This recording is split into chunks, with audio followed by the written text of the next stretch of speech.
Bonjour à toutes et à tous et bienvenue dans ce nouvel épisode des podcasts de droit du numérique Actualité, le podcast consacré à toutes les actualités en matière de régulation des nouvelles technologies, de l'intelligence artificielle, des GAFAM, des réseaux sociaux, des influenceurs, du web, de la gig economy et du web 3.0 avec le métavers, les crypto-monnaies et les NFT. Aujourd'hui, nous allons parler de TikTok qui est sous pression en France et aux États-Unis.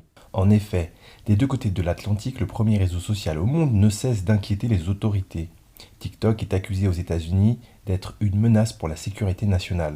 Consultation possible des données personnelles par des membres du Parti communiste chinois, consultation de données de comptes de journalistes par des employés, manipulation de l'algorithme pour générer des tensions dans la population, propagation de fake news, vaccination, guerre en Ukraine, atteinte à la sécurité des mineurs. Les accusations sont nombreuses.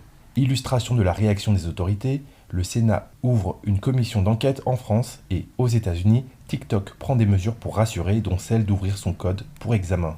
Concernant l'ouverture d'une commission d'enquête en France, le Sénat a annoncé ouvrir une commission d'enquête sur les activités de TikTok en France.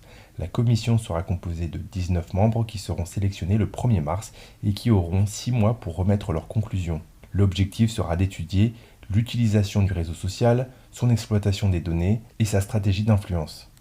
Il entend donc poser des questions en matière de modération, d'information trompeuse et de propagande. Concernant l'ouverture de l'algorithme aux États-Unis, les craintes sont encore plus grandes aux États-Unis où plusieurs appels à interdire l'application se font entendre chez les républicains comme chez les démocrates pour atteinte à la sécurité nationale, le siège social de ByteDance, éditeur de TikTok, se trouvant en Chine. Afin de rassurer, l'application a donc proposé aux autorités américaines un plan pour simplifier l'examen de son algorithme. Le but est de démontrer l'indépendance de la plateforme vis-à-vis du Parti communiste chinois et la bonne volonté de l'entreprise en matière de transparence. Cette étude permettrait ainsi de montrer qu'il n'y a pas, par exemple, de porte dérobée. Par ailleurs, l'application entend laisser à Oracle, chez qui sont hébergées les données américaines, le pouvoir de modifier le code et d'approuver les mises à jour.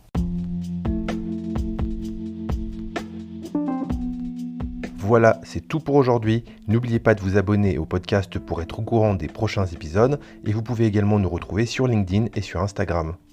Pour toute question, suggestion ou louange, n'hésitez pas à nous envoyer un message à brice@nouveau.media.